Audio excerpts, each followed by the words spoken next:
जम्मू काश्मीर राज्यातल्या पूंछमध्ये झालेल्या गोळीबारात कोल्हापूर जिल्ह्यातले जवान राजेंद्र नारायण तुपारे यांना वीरमरण आलंय।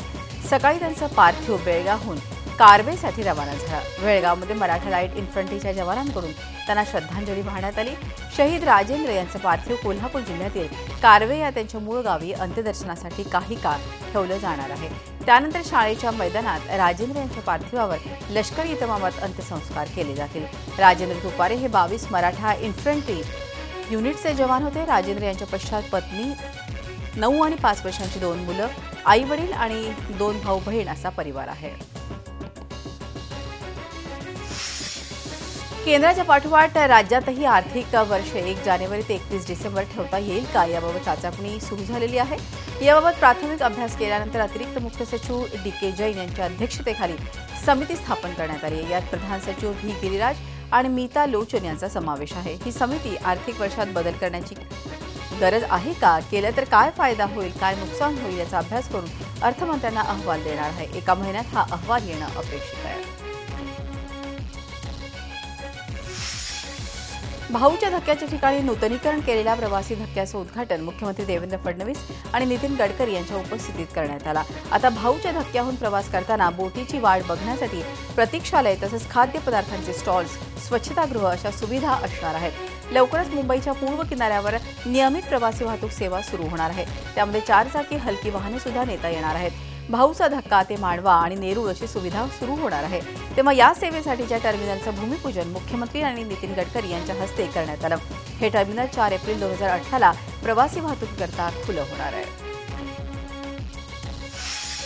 राज्यात प्रवासी जलवाहतूक सुरू करण्यासाठी एकूण 63 प्रवासी जेट्टींना परवानगी देण्याची विनंती राज्याने केंद्राकडे केली होती। त्यापैकी 9 प्रवासी जेट्टी बांधण्यासाठी परवानगी मिळाल्याचं केंद्रीय परिवहन मंत्री नितीन गडकरी यांनी जाहीर केलं आहे।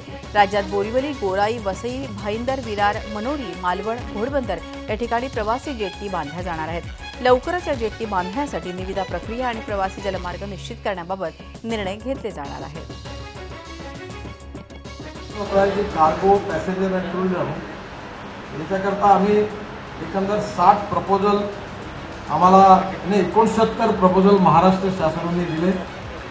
त्यातले 9 प्रपोजल बोरीवली, गोराई, वसई, भायंदर, विरार, खारवाडेश्वरी, मनोरी, घोडबंदर आणि मालवण हे 9 प्रपोजल आम्ही आज मी याला मंजुरी दिली असं घोषित करतो।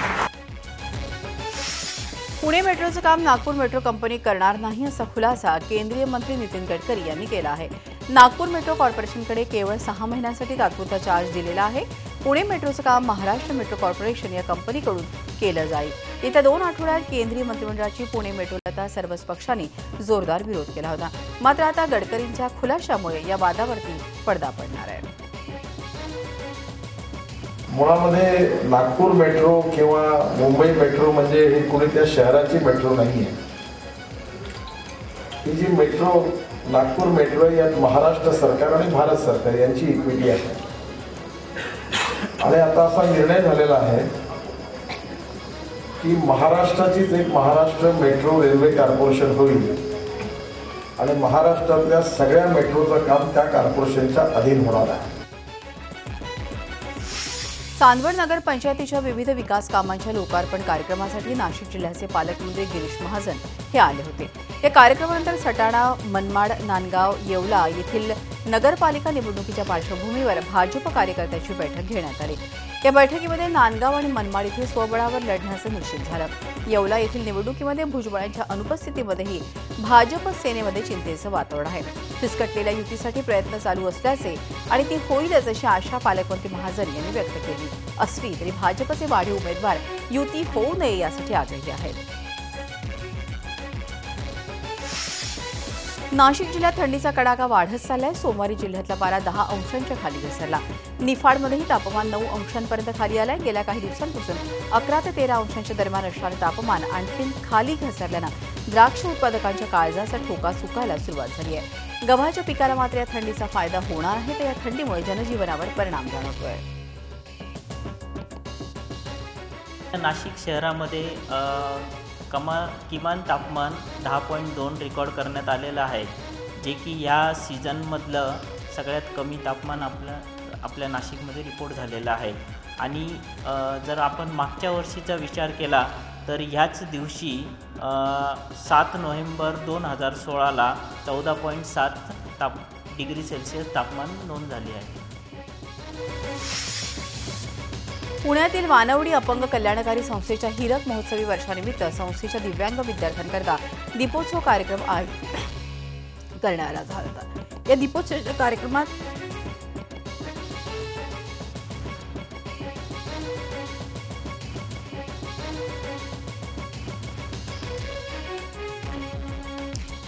संस्थेचे जवळपास 400 आजी माजी विद्यार्थी सहभागी झाले.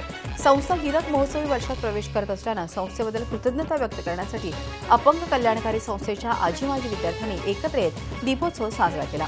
संस्थेच्या शिकवणीमुळे समाजात यशस्वी जीवन जगत असल्याचं मत या विद्यार्थ्यांनी व्यक्त केलं आहे.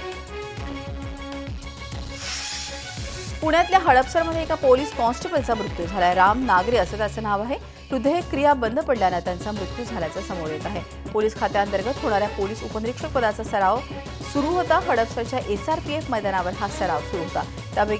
त्यावेळी त्यांची नियुक्ती नियंत्रण कक्षात झाली होती. कोपर्डी प्रकरणात आपला काहीही संबंध नसून मला दोषमुक्त करावं आणि जामीन द्यावा असा अर्ज नितीन भैलुमेनं न्यायालयात सादर केला होता. या प्रकरणी उज्ज्वल निकम यांनी आरोपीच्या जामीन अर्जाला विरोध करण्यासाठी न्यायालयात खुलासा केलाय. आरोपी नितीन भैलुमेनं मुख्य आरोपी जितेंद्र उर्फ पप्पू शिंदेला मदत केली आहे. तसंच त्याला जामीन दिला तर तो सरकारी साक्षीदार फोडण्याची शक्यता असल्यानं नितीन भैलुमेला जामीन देऊ नये असं उज्ज्वल निकम यांनी न्यायालयात सांगितलं.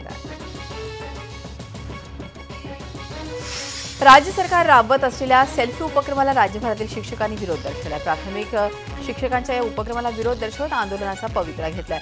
अगोदरच 36 अशैक्षणिक कामांचा शिक्षकांवर बोज आहे आणि योजना राबवण्यासाठी तशी यंत्रणा नसून या उपक्रमामुळे विद्यार्थ्यांचे शैक्षणिक नुकसान होणार असल्यानं हा विरोध असल्याचं शिक्षक संघटनांनी स्पष्ट केलं आहे. ग्रामसेवकांना 3 वर्ष सेवाकाल नियमित होण्यासाठी तातडीनं निर्णय घेण्यात यावा आणि ग्रामसेवकांना दरमहा पगाराबरोबर 3000 प्रवास भत्ता देण्यात यावा या मागण्यांसाठी महाराष्ट्र राज्य ग्रामसेवक युनियनच्या वतीनं जालना जिल्ह्यात असहकार आणि धरणं आंदोलन सुरू करण्यात आलं. यावेळी ग्रामसेवकांनी आपल्या एकूण 15 मागण्या शासन दरबारी मांडण्यासाठी हे आंदोलन पुकारलं आहे. ग्रामसेवकांनी 17 नोव्हेंबरपर्यंत धरणं आंदोलनाचा पवित्रा घेतल्यानं अनेक ठिकाणी कामकाजावर परिणाम पाहायला मिळाला. चिपळूण तालुक्यातील बोरगावमध्ये राष्ट्रीय पेयजल योजनेत भ्रष्टाचार झाल्याचा आरोप ग्रामस्थांनी केला. हे प्रकरण झी24 तासनं लावल्यानंतर प्रशासनानं या सगळ्या प्रकाराची चौकशी लावली. चौकशीनंतर उपअभियंता SD जंगम आणि शाखा अभियंता RC कांबळे यांच्यावरती निलंबनाची कारवाई करण्यात आल्याची माहिती जिल्हा परिषदेच्या मुख्य कार्यकारी अधिकारी नूतन सावंत यांनी दिली. योजनेचं अधिकाऱ्यांनी केलेलं मूल्यांकन आणि प्रत्यक्षात झालेल्या कामात प्रचंड तफावत आढळल्यानं या दोघांवरही निलंबनाची कारवाई करण्यात आली आहे. सामाजिक बांधिलकी जपत झी24 तासनं अनेक अभिनव उपक्रम राबवले. प्रदूषणमुक्त दिवाळी हा त्यातलाच एक उपक्रम. या उपक्रमाला राज्यभरातून प्रचंड प्रतिसाद मिळाला. याच उपक्रमातून प्रेरणा घेत पिंपरी चिंचवडमधल्या सुमित माने आणि अजित शेख या 2 विद्यार्थ्यांनी फटाक्यांचा खर्च टाळत 2 CCTV खरेदी केले आणि ते काळेवाडी परिसरात एका कार्यालयात लावले आहेत. त्यांचं अनेकांकडून आता कौतुक होत आहे. झी24 तासच्या आपला सैनिक आपली दिवा या उपक्रमातून प्रेरणा घेत देशाच्या संरक्षणासाठी झटणाऱ्या सैनिकांचा आणि त्यांच्या कुटुंबातील सदस्यांच्या सत्काराचा हृदयस्पर्शी कार्यक्रम अहमदनगर जिल्ह्यातील दाडमध्ये पार पडला. देशसेवेसाठी कार्यरत असलेल्या 19 सैनिकांच्या कुटुंबियांचा यावेळी सत्कार करण्यात आला. यावेळी उपस्थित सैनिक आणि त्यांचं कुटुंब भारावून गेलं होतं. देशसेवेमध्ये कार्यरत असलेल्या सैनिकांच्या कुटुंबियांचा दरवर्षी दीपावली पाडव्याला सन्मान करण्याचा निर्धार आता दाड ग्रामस्थांनी घेतला आहे. आदिवासी विकास विभागाचे अतिरिक्त आयुक्त शिरीष सरोदे यांनी पाळा आश्रमशाळेतील लैंगिक अत्याचार प्रकरणातल्या पीडित मुलीच्या कुटुंबियांची भेट घेतली. पीडित मुलींसह शाळेतील सर्व 109 मुलं-मुली भेदरलेल्या असून परत आश्रमशाळेत जाण्यास ते तयार नाहीत. त्यामुळे या विद्यार्थ्यांसाठी जळगावातील हलखेडा गावातच शाळा बांधावी अशी मागणी यावेळी पालकांनी केली. पाळा येथील अनुदानित आश्रमशाळेची दुर्दैवी घटना घडलेली होती. त्या घटनेतील जे व्हिक्टिम्स आहेत ते या गावच्या रहिवासी आहेत. संपूर्ण आदिवासी संख्या आहे, लोकसंख्या जिथे लोक राहतात. त्या शाळेची काल आम्ही मान्यता रद्द केली. नाशिक शहरातील अनधिकृत धार्मिक स्थळं हटवण्याचा वाद पुन्हा उफाळून आलाय.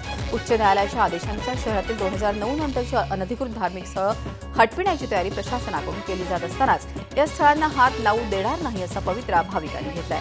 त्यामुळे एकीकडे न्यायालयाचे आदेश आणि दुसरीकडे नागरिकांचा रोष असा पेच प्रसंग स्थानिक यंत्रणेपुढे उभा राहिला। उसाला 3,500 भाव मिळावा या मागणीसाठी सोमवारी सांगली जिल्ह्यात इस्लामपूरमध्ये बळीराजा संघटनेनं पणन मंत्री सदाभाऊ खोत यांच्या घरासमोर आंदोलन करण्याची तयारी केली, पण पोलिसांनी आंदोलकांना खोतांच्या घरापासून 100 मीटर अंतरावर रोखलं। त्याचप्रमाणे खोतांच्या घराबाहेर मोठा पोलीस बंदोबस्त ठेवण्यात आला, त्यामुळे परिसरात तणावाचं वातावरण होतं। खोत यांनी मात्र हे आंदोलन ऊस दरासाठी नव्हे तर आपल्याला आणि शेट्टी यांना विरोध करायचा म्हणून केल्याची टीका केली आहे। सांगली आणि कोल्हापुरातला ऊसाचा प्रश्न सुटल्याचा दावाही त्यांनी केला। काही मंडळी जाणीवपूर्वक त्यांना ऊसाला जादा भाव मिळावा, शेतकऱ्याला न्याय मिळावा याच्यामध्ये त्यांचा जास्त इंटरेस्ट नाही। त्यांना खासदार राजू शेट्टी आणि मला विरोध करण्यामध्ये त्यांना जास्त इंटरेस्ट आहे। त्यामुळं आज त्यांनी माझ्या घरासमोर आंदोलन पुकारलं, परंतु त्या ठिकाणी फक्त 25च लोक आलेले होते आणि 25 ऑक्टोबरला जी ऊस परिषद झालेली होती तिथं मात्र लाखोच्या वर लोक आलेले होते। तिथल्या ऊस उत्पादक शेतकऱ्यांनी आम्हाला निर्णय घेण्याचा अधिकार दिला। पुरंदर विमानतळाला बाधित गावातील शेतकऱ्यांचा विरोध वाढत चाललाय। प्रस्तावित विमानतळाच्या विरोधात सासवडमध्ये मूक मोर्चा काढण्यात आला। पुरंदर इथं पुण्याचे विमानतळ प्रस्तावित आहे। या विमानतळामुळे 7 गावं बाधित होणार आहेत। या गावातील शेतकऱ्यांनी सासवड इथं हा मोर्चा काढला। या मोर्चाला महिला देखील मोठ्या संख्येनं उपस्थित होत्या। प्रस्तावित विमानतळासाठी जमीन देण्यास शेतकऱ्यांनी तीव्र विरोध दर्शवलाय। कुठल्याही परिस्थितीमध्ये विमानतळासाठी जागा देणार नाही असा निर्धार यावेळी आंदोलक शेतकऱ्यांनी बोलून दाखवला।